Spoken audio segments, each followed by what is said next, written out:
네, 오늘도 각 가정에서 함께 수요 예배로 모이신 여러분 주님으로 환영합니다. 우리 시간 내가 주님의 기쁨 되기 원합니다 라는 고백으로 함께 찬양하며 예배로 나아가겠습니다.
주님의 그 성령 날개 거두지 마옵시며 아버지 구원의 기쁨을 다시 회복시켜 주시옵소서. 아버지 내가 원하는 것이 아버지 오늘 주님의 기쁨이 되는 그것 한 가지였던 아버지 그 구원의 기쁨, 그때의 그 마음, 아버지 그때의 그 나의 마음 회복시켜 주시고 그 마음이 변치 않도록 아버지 하나님 주님 함께하여 주시옵소서. 주님 아버지 하나님 주님께서 함께하시고 주님 붙드시기에 아버지 내 안에 내 삶의 기쁨이 넘치고 있어. 아버지 주님 보게 하여 주시고 주님 역사하시고 주님 붙드시니 나의 삶의 기쁨이 나의 삶의 주님 아버지 함께하시니 내가 주시옵소서.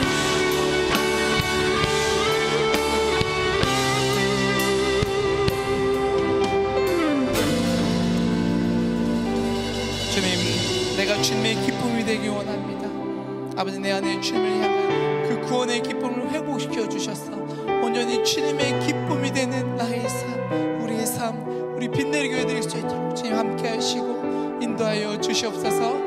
감사함을 드립니다. 이 모든 말씀 우리 주 예수 그리스도 이름으로 간절히 기도드립니다. 아멘.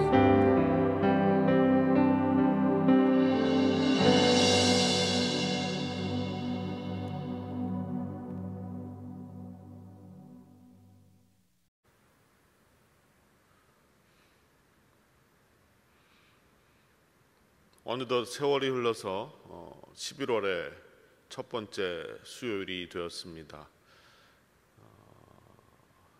코로나 때문에 저희들이 거의 한 1년을 이런 상황으로 지내가고 있는데 끝이 있을 겁니다. 여러분 더욱더 우리 힘을 모아서 주님의 영광을 위해서 하루하루를 살아갈 수 있기를 간절히 소원해 봅니다. 오늘 우리에게 주시는 하나님의 말씀은 사사기 14장에서 보겠습니다. 사사기 14장 1절에서 9절 말씀 함께 보도록 하겠습니다.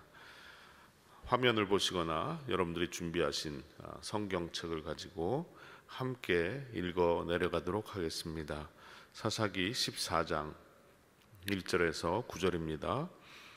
삼손이 딥나에 내려가서 거기서 블레셋 사람의 딸들 중에서 한 여자를 보고 올라와서 자기 부모에게 말하여 이르되 내가 딥나에서 블레셋 사람의 딸들 중에서 한 여자를 보았사오니 이제 그를 맞이하여 내 아내로 삼게 하소서 하매 그의 부모가 그에게 이르되 네 형제들의 딸들 중에나 내 백성 중에 어찌 여자가 없어서 내가 할례 받지 아니한 블레셋 사람에게 가서 아내를 맞으려 하느냐 하니 삼손이 그의 아버지에게 이르되 내가 그 여자를 좋아하오니 나를 위하여 그 여자를 데려오소서 하니라. 그때에 블레셋 사람이 이스라엘을 다스린 까닭에 삼손이 틈을 타서 블레셋 사람을 치려 함이었으나 그의 부모는 이 일이 여호와께로부터 나온 것인 줄은 알지 못하였더라. 삼손이 그의 부모와 함께 딥나에 내려가 딥나의 포도원에 이른즉 젊은 사자가 그를 보고 소리를 지르는지라. 여호와의 영이 삼손에게 강하게 임하니 그의 손에 아무것도 없이 그 사자를 염소 새끼를 찢는 것 같이 찢었으나 그는 자기가 행한 일을 부모에게 알리지 아니하였더라. 그가 내려가서 그 여자와 말하니 그 여자가 삼손의 눈에 들었더라. 얼마 후에 삼손이 그 여자를 맞이하려고 다시 가다가 돌이켜 그 사자의 주검을 본즉 사자의 몸에 벌떼와 꿀이 있는지라. 손으로 그 꿀을 떠서 걸어가며 먹고 그의 부모에게 이르러 그들에게 그것을 드려서 먹게 하였으나 그 꿀을 사자의 몸에서 떠왔다고는 알리지 아니하였더라. 아멘. 기대가 크면 실망도 크다라는 말이 있습니다. 여러분들도 가끔 경험을 하실 테지만 어떤 음식이 맛있다, 또 어떤 식당이 맛있는 식당이다 해서 그 음식을 기대를 가지고 사 먹어보거나 또 먼 길을 마다하지 않고 그 식당을 찾아갔는데 내가 기대했던 것만큼 맛이 없었던 그런 경험들이 있으실 겁니다. 기대가 크면 또 실망도 상대적으로 더 클 수밖에 없습니다. 또 자녀들에게서도 비슷한 경험을 하게 되는데요. 부모의 입장에서는 자녀에 대한 기대를 가지고 자녀들을 양육합니다. 특별히 없는 돈 쪽에서 아이들 운동도 시키고 또 악기 레슨도 시키고 열심히 쫓아다니면서 아이들 뒷바라지를 하고 있는데 어느 날 갑자기 아이들이 나 못하겠다, 안 하겠다라고 이야기를 합니다. 이 소리를 들으면 부모의 혈압이 올라가고 또 마음이 속이 뒤집어지기 시작합니다. 자녀에게 그렇게 기대를 하고 또 내가 못 입고 또 안 쓰고 자녀들을 위해서 많은 뒷바라지를 했는데 자녀의 입에서 그런 소리가 나오면 또 그만큼 실망을 할 수밖에 없습니다. 좋은 대학 보내고 또 좋은 잡 잡아서 잘 살게 되었는데 어느 순간부터 부모를 외면하거나 부모의 말대로 순종하지 않고 자기 멋대로 하겠다고 할 때 이런 자녀의 모습을 보고 신세한탄을 하시는 그런 부모님들도 본 적이 있습니다. 그 이유는 기대가 컸기 때문에 실망도 훨씬 더 클 것이다 라는 생각을 해보았습니다. 오늘 본문에 나오는 삼손의 모습이 바로 이런 모습이 아닐까요? 삼손에 대한 기대가 상당히 많았습니다. 우리의 입장에서도 삼손에 대해서 이제 기대를 가지고 성경 말씀을 보았고 삼손의 부모의 입장에서도 삼손에 대한 기대가 많았을 겁니다. 또 하나님의 입장에서도 역시 삼손에 대한 기대가 있었으리라 생각을 해봅니다. 그런데 오늘 보여주는 삼손의 모습은 참으로 실망스럽기 짝이 없습니다. 지난주 13장 말씀이 어떻게 끝났는지 기억이 나시는지 모르겠지만 참 우리에게 많은 기대를 남겨주고 끝났습니다. 지난주 13장 24절에서 25절 말씀을 제가 한번 읽어보겠습니다. 그 여인이 아들을 낳음에 그의 이름을 삼손이라 하니라. 그 아이가 자라매 여호와께서 그에게 복을 주시더니 소라와 에스다올 사이 마하네단에서 여호와의 영이 그를 움직이기 시작하셨더라. 여러분, 이 성경 구절을 읽기만 해도 기대가 좀 되지 않으셨습니까? 삼손이 태어났습니다. 블레셋의 압제 가운데 또 어둠 가운데 있는 이스라엘을 구원하기 위해서 하나님이 그를 선택하셨습니다. 삼손이라는 이름의 뜻은 작은 태양이라는 뜻입니다. 이제 곧 이스라엘에게 태양이 비추듯이 정말로 서광이 비칠 것이라는 기대감이 많아졌습니다. 그리고 하나님 역시 그에 대한 기대가 있으셨을 겁니다. 오늘 지난주 그 마지막 끝나는 말씀을 보면 하나님이 그를 축복하셨고 또 여호와의 영이 그를 움직이기 시작했다라는 말씀까지도 보게 됩니다. 성경을 읽는 우리도 이렇게 기대가 만발한데 삼손의 부모의 입장에서도 굉장한 기대가 있었을 것입니다. 기대를 가지고 13장에서 14장으로 넘어왔는데 이제 청년이 된 삼손이 좀 실망스러운 모습을 우리에게 보여주고 있습니다. 1절 말씀을 보시면 삼손이 딥나에 내려가서 거기서 블레셋 사람의 딸들 중에서 한 여자를 보고, 이 딥나라는 곳은 이제 지명인데요, 원래는 단 지파에게 배분이 되었던 땅이었습니다. 그런데 블레셋 사람들에게 빼앗겼던 것 같습니다. 근데 삼손이 딥나 곧 블레셋 땅으로 갔다라고 성경은 말하는데요, 왜 갔는지는 이유를 설명하지는 않습니다. 삼손은 그곳에 가서 블레셋 여인을 보게 되는데, 오늘 본문을 자세히 보시면 내려갔다라는 표현이 나옵니다. 내려갔다, 딥나에 내려가서라는 말이 나오는데, 실제적으로 학자들에 의하면 삼손의 고향이었던 소라에서 딥나로 가는 길은 딥나가 해발 고도가 낮았기 때문에 자연스럽게 내리막길을 가야 한다고 설명을 합니다.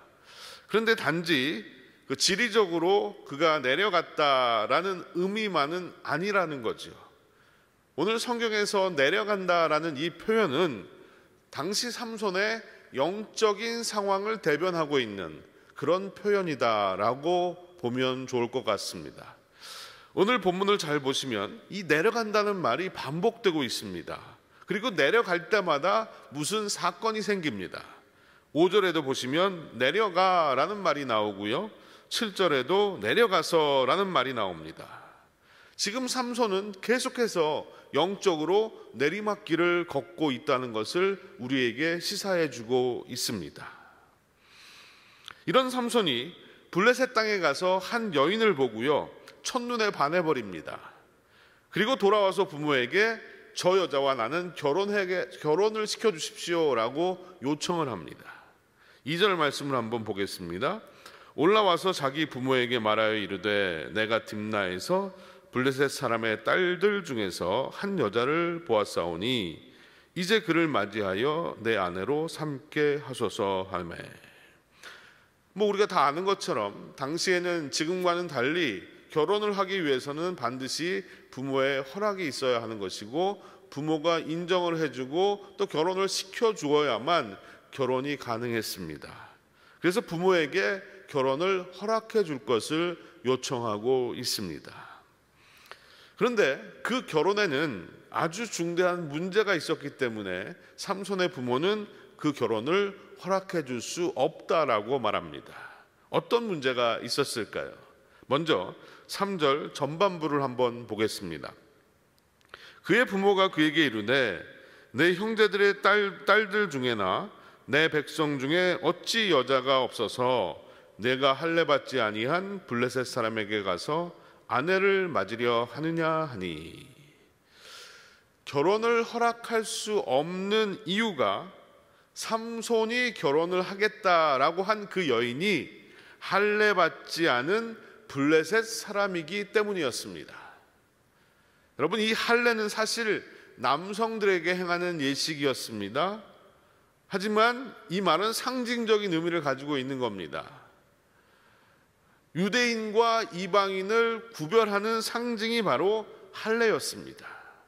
결국 이방 여인과의 결혼을 허락해 줄 수 없다라는 말인 겁니다. 이방인과 삼손의 결혼이 더더욱 안 되는 이유는 무엇인가 하면 그가 바로 나실인이었기 때문입니다. 지난주 말씀드린 대로 이 나실인은 자신이 하나님 앞에서 성별하게 구별된 사람들, 거룩하게 이 땅을 살아야 될 사람들이 바로 나실인이었던 겁니다. 그런 나실인이 이방인과 결혼을 한다는 것은 허용할 수 없는 일이었습니다. 그럼에도 삼손은 부모의 말을 따르지 않고 막무가내로 졸라대기 시작합니다. 3절 후반부를 보겠습니다. 삼손이 그의 아버지에게 이르되 내가 그 여자를 좋아하오니 나를 위하여 그 여자를 데려오소서 하니라. 삼손이 이렇게 우기자 자식을 이기는 부모가 없다고 삼손의 부모는 삼손과 함께 딥나 땅으로 내려가게 됩니다. 그리고 중간에 두 가지 에피소드가 삽입이 되어 있는데, 삼손이 으르렁거리는 사자를 찢어서 죽이는, 맨손으로 찢어서 죽이는 그런 사건이 기록되어 있고요. 또 나중에 그 사자 죽인 곳을 다시 돌아가 봤을 때 벌떼들이 있었고 꿀들이 있어서 그 꿀을 먹었다, 그리고 부모님께 그 꿀을 전해주었다라는 얘기까지가 9절에 나옵니다. 근데 오늘 저는 이 4절까지의 말씀을 중심으로 우리가 꼭 기억해야 될 영적인 진리를 여러분과 한번 생각해 보도록 하겠습니다. 사실 삼손이 살았던 모습을 통해서 오늘 이 땅을 살아가고 있는 저와 여러분에게 보여주고 싶으셨던 하나님의 의도, 또 하나님의 그 속마음이 과연 무엇이었는가라는 것을 생각해 봅니다. 삼손이 나실인이었던 것처럼 우리는 그리스도인들입니다. 예수 그리스도를 구주로 모시고 사는 사람들이라는 뜻입니다. 삼손이 나실인이기 때문에 구별된 삶을 살아야 했던 것처럼 우리도 그리스도인이기 때문에 구별된 삶을 살아야 합니다. 세상과 다르게 구별된 삶을 살아야 하는 것이 저와 여러분들입니다. 그러나 그 사실을 망각하고 세상 속에서 세상과 같은 모습으로 살아가고 있다면 우리는 분명 삼손과 같은 실수를 범할 수밖에 없고 또 그릇되이 살아간다라는 사실을 기억해야 할 것입니다. 너희는 이 세대를 본받지 말고 하나님의 온전하시고 기쁘신 뜻이 무엇인지를 분별하도록 하라. 사도 바울이 하신 말씀입니다. 예수님은 우리의 삶을 빛과 소금으로 규정하셨습니다. 소금이 그 맛을 잃으면 무엇으로 짜게 하리요? 후에는 아무 쓸데없어 밖에 버려져 사람에게 밟힐 뿐이다 라고 말씀하셨습니다. 이 말씀은 우리가 소금처럼 살아야 한다라는 것을 말씀하는 것이 아닙니다. 이 말씀의 진정한 의미는 우리가 소금이라는 겁니다. 우리의 존재가 이미 소금과 같은 존재라는 겁니다. 그런데 이 소금이 자기 역할을 하지 않으면 버려지게 되는 거죠. 소금의 역할이 무엇입니까? 짠맛을 내는 거예요. 그리고 음식이나 물건이 썩지 않도록 방부제 역할을 하는 것입니다. 그리고 더 중요한 것은 무엇이냐 하면 소금이 이 역할을 감당하기 위해서는 자신을 녹여야 한다는 겁니다. 우리가 소금이라면 이런 모습으로 살아야 하는 것입니다. 내가 그리스도인이라는 것은 내 존재가 소금이라는 겁니다. 그래서 우리는 소금의 역할을 하면서 살아야 합니다. 세상의 맛을 내는 삶, 세상이 썩는 것을 막아주는 삶, 이렇게 살려면 자기를 녹여야 하고 자기를 희생하고 헌신해야만 합니다. 저와 여러분은 그리스도인으로 소금으로 세상과 다른 삶을 살고 있는지요? 나는 과연 무엇이 다를까?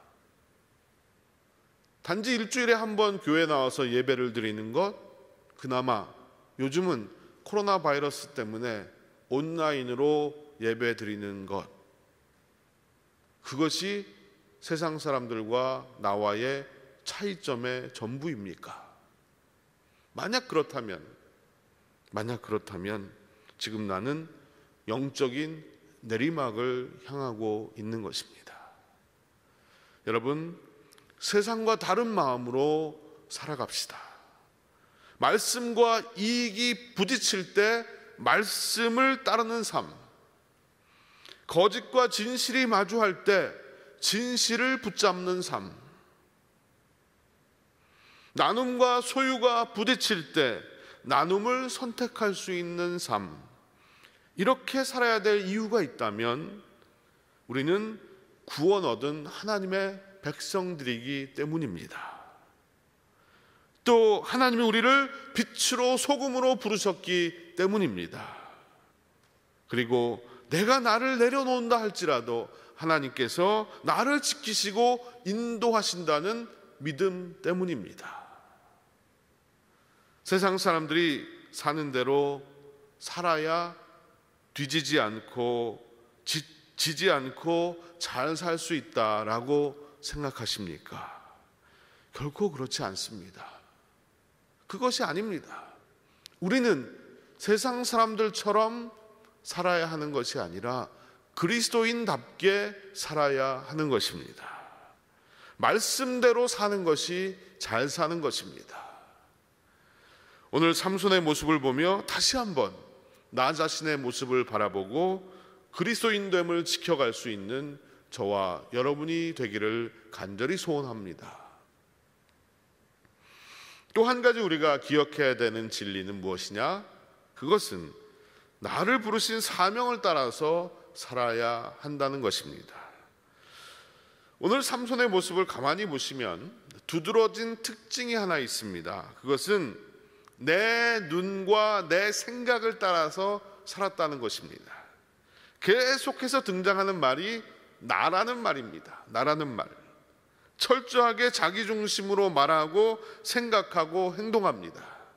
2절 말씀을 보면 내가 라는 말이 나오고요, 내 아내로 삼게 라는 말이 나옵니다. 또 3절에는 또다시 내가 라는 말이 나오고요, 나를 위하여 라는 말이 나옵니다. 결국 그의 결정과 판단의 기준은 모두 나였습니다. 그리고 또 한 가지 그에게 영향을 준 아주 중요한 요소가 하나 있었습니다. 그것은 바로 눈으로 보는 것이었습니다. 눈으로 보는 것. 1절 마지막에 한 여자를 보고라고 되어 있고요, 2절 중반부에 보니까 한 여자를 보았사오니라고 되어 있습니다. 자기 눈에 보기에 좋은 것을 따라서 살아가고 있는 모습입니다. 내가 판단의 기준이 되고 눈에 보이는 것이 행동을 결정합니다. 결국 눈에 보기에 좋다라는 이 말은요, 단지 삼손의 문제일 뿐만이 아니라 당시 사사기의 이스라엘 백성들 전체의 문제였습니다. 사사기의 결론을 한마디로 정리한 말씀이 제일 마지막에 나오는 사사기 21장 25절 말씀인데, 거기서 뭐라고 하시는가 하면 사람이 각각 자기의 소견에 옳은 대로 행하였더라. 이게 바로 이스라엘 백성들 전체의 모습이었고 오늘 삼손의 모습이었습니다. 우리도 마찬가지입니다. 눈에 보이는 것이 늘 우리를 유혹합니다. 세상은 우리의 눈을 자극하고 우리의 시선을 사로잡기 위해서 부단 애를 쓰고 있습니다. 더욱 화려하고 더욱 매력적인 것들로 우리를 유혹합니다. 그러나 보이는 것에 속게 되면 우리의 삶은 무너질 수밖에 없습니다. 인류의 조상 아담과 하와가 이 사실을 분명하게 우리에게 보여주고 있습니다. 눈에 보기에 보암직도 하고 먹음직도 한 그 열매를 따먹어버리고 말았습니다. 그런데 그 열매는 하나님이 먹지 말라고 하신 열매였습니다. 이게 보이는 것의 힘이라는 것이 얼마나 큰 건지, 견물생심이라는 말이 있지 않습니까? 보지 않으면 그렇지 않은데 보면은 마음이 생기는 거예요. 눈이 우리를 유혹하는 거고 보는 것이 우리를 흔들어 버린다는 사실을 우리는 살면서 수도 없이 많이 경험하게 되는 겁니다. 여러분, 보이는 것에 따라서 사는 인생이 아니라 사명에 따라서 사는 인생이 되어야 합니다.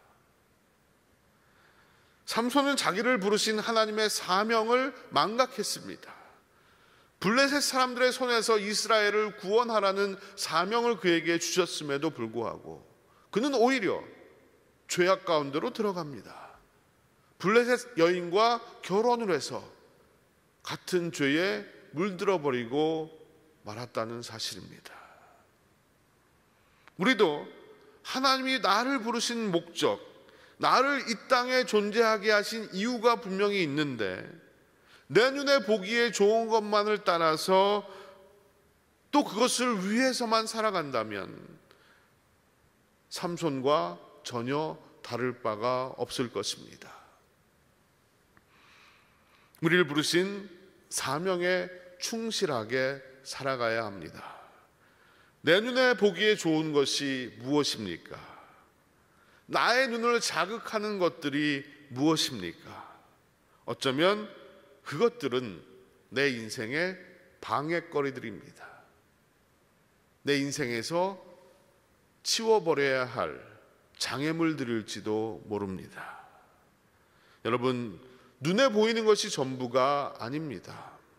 정말 중요한 것은 눈에 보이지 않는 것들입니다. 보이는 것은 잠깐이요, 보이지 않는 것은 영원합니다. 그래서 바울은 우리가 주목하는 것은 눈에 보이는 것이 아니고 눈에 보이지 않는 것이다 라고 고백했습니다. 보이는 것 때문에 나의 삶을 낭비하지 마십시오. 보이는 것 때문에 때로는 좌절하고 실망하지 마십시오. 보이는 것에 내 마음을 빼앗기지 마시기 바랍니다. 우리의 마음과 생각을 하나님께 두고 하나님이 나에게 주신 그 사명에 충실한 삶을 살아가는 것이 우리가 살아야 되는 방법인 것입니다. 여러분, 하나님이 내게 주신 사명에 집중하십시오. 하나님이 내게 베푸신 사랑에 집중하십시오.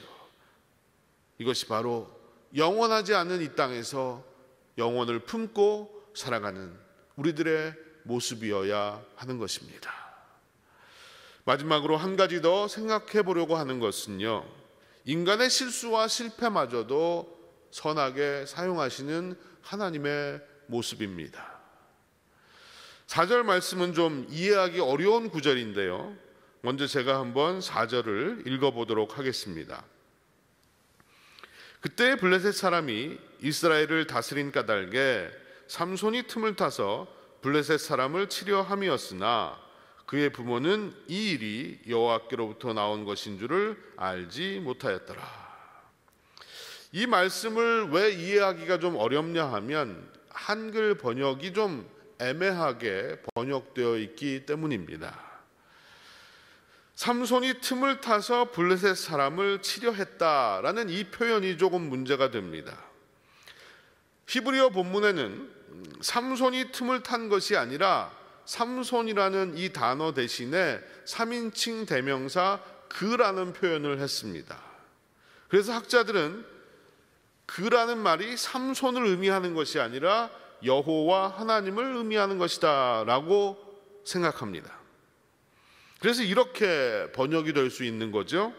그때의 블레셋 사람이 이스라엘을 다스린 까닭에 여호와께서 틈을 타서, 삼손이 틈을 탄 게 아니라 여호와께서 틈을 타서 블레셋 사람을 치려 함이었으나 그의 부모는 이 일이 여호와께로부터 나온 것인 줄을 알지 못하였더라. 이렇게 번역이 되어야 앞뒤 문맥에 자연스럽게 연결이 되어집니다. 삼손이 틈을 타서 블레셋을 치려고 했다라고 해석을 하면 이방인과 결혼을 하겠다는 삼손의 생각이 전략적인 결정인 것이고 하나님이 이방인과 결혼을 하게끔 시키신 것이 됩니다. 하지만 어떤 경우도 하나님은 이방인과 결혼하는 방법으로 이스라엘을 구원하려고 하셨던 적이 없습니다. 이 모든 일은 삼손 개인적인 결정인 것입니다. 삼손은 개인적인 욕망 때문에 블레셋 여인과 결혼을 하고 싶어 했고 하나님은 그러한 삼손의 그릇된 결정마저도 이스라엘을 구원하기 위한 방편으로 사용을 하셨다는 사실입니다.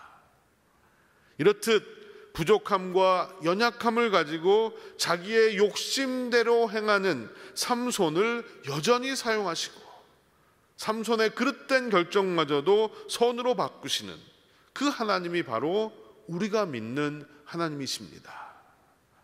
우리도 하나님의 말씀에서 벗어나서 살아가고 또 내 눈에 보기에 좋은 대로 결정을 하면서 살아가지만 그럼에도 불구하고 하나님은 여전히 저와 여러분을 통해서 일하고 계십니다. 여전히 우리를 치긴히 여기시고 불쌍히 여기셔서 당신의 뜻을 오늘도 이루어 가십니다. 물론 그렇다고 나의 실수와 잘못이 정당화되는 것은 아닙니다. 나의 실수와 잘못이 하나님의 크신 계획을 이루어 가시는데 결코 방해가 되지 않는다는 말입니다. 이 사실을 기억한다면 내가 어떤 일을 이루고 성공을 했다고 해서 내가 잘해서 그랬다고 결코 말할 수 없을 것입니다. 나는 여전히 실수하고 넘어지지만 그것들마저도 사용하셔서 일을 이루시는 하나님의 은혜와 사랑이 있었기에 오늘 내가 이 모습으로 이 땅을 살아가고 있습니다. 사랑하는 여러분, 오늘도 그 하나님 앞에 겸손히 무릎 꿇고 실수와 실패 속에서도 역사하시는 하나님께 간절히 도우심을 구하는 하루가 되시기를 바랍니다. 나의 나된 것은 오직 하나님의 은혜임을 고백하면서 때로는 내가 실수하고 넘어질지라도 그것마저도 하나님께서 나를 이루어 가시는데 아름답게 바꾸어서 사용하심을 기억하며 하나님께 영광을 돌리는 저와 여러분이 되기를 간절히 소원해 봅니다.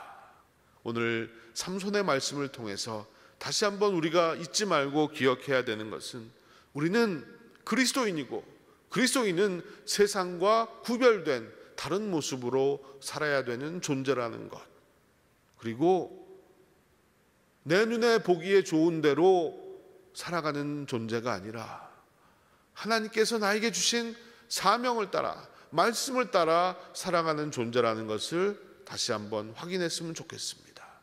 그리고 하루하루 살아갈 때마다 나의 부족함과 허물마저도 선으로 바꾸시는 하나님의 은혜가 여러분 모두에게 충만히 넘치시기를 간절히 주님의 이름으로 축원드립니다. 기도하시겠습니다. 오늘도 살아계셔서 우리의 삶을 주관하시고 인도하시는 아버지 하나님, 세상 가운데 살아가며 우리는 점점 세상에 물들어서 살아가고 있음을 고백합니다. 나를 자녀로 불러주시고 십자가로 구원하셨는데 너는 내 아들이다, 너는 내 딸이다 말씀하셨는데도 불구하고 우리는 여전히 세상에 파묻혀서 살아가고 있음을 또한 회개합니다. 주님, 세상과 구별된 삶을 살게 하여 주시옵소서. 세상의 빛이 되고 세상의 소금으로 이 땅을 살게 하여 주시옵소서. 내 눈에 보기에 좋은 대로 행하며 내 마음대로 행하며 살아가는 인생이 아니라 주의 말씀을 따라 주의 사명을 따라 살아가는 인생이 되게 하여 주시옵소서. 어리석은 나를 깨우쳐 주시고 어리석은 나를 새롭게 하여 주셔서 그럼에도 불구하고 나의 실수와 나의 허물마저도 선으로 사용하시는 아버지 하나님께 감사를 드립니다. 주님, 오늘의 내가 있기까지 주님의 그 은혜와 사랑이 아니었으면 결코 내가 오늘까지 올 수 없었음을 다시 한번 고백하며 주님, 모든 것을 하나님께 맡기고 의지하며 더욱더 주님께 가까이 나아가는 하루하루의 삶을 살게 하여 주시옵소서. 감사드리며 예수님의 이름으로 기도드리옵나이다. 아멘. 축도하겠습니다. 지금은 우리 구주 예수 그리스도의 한량없는 은혜와 아버지 하나님의 놀라우신 사랑과 성령님의 감화감동 교통하심이 하나님의 자녀로서 그리스도인으로서 이 땅을 주의 뜻 가운데 주의 말씀 가운데 사명을 따라서 살아가는 주의 백성이 되기를 간절히 소원합니다. 고백하며 주님을 예배한 사랑하는 빈내리의 모든 성도들과 그들의 가정과 일터 위에 주님의 교회 위에 영원토록 함께 하시옵기만을 간절히 축원하옵나이다. 아멘.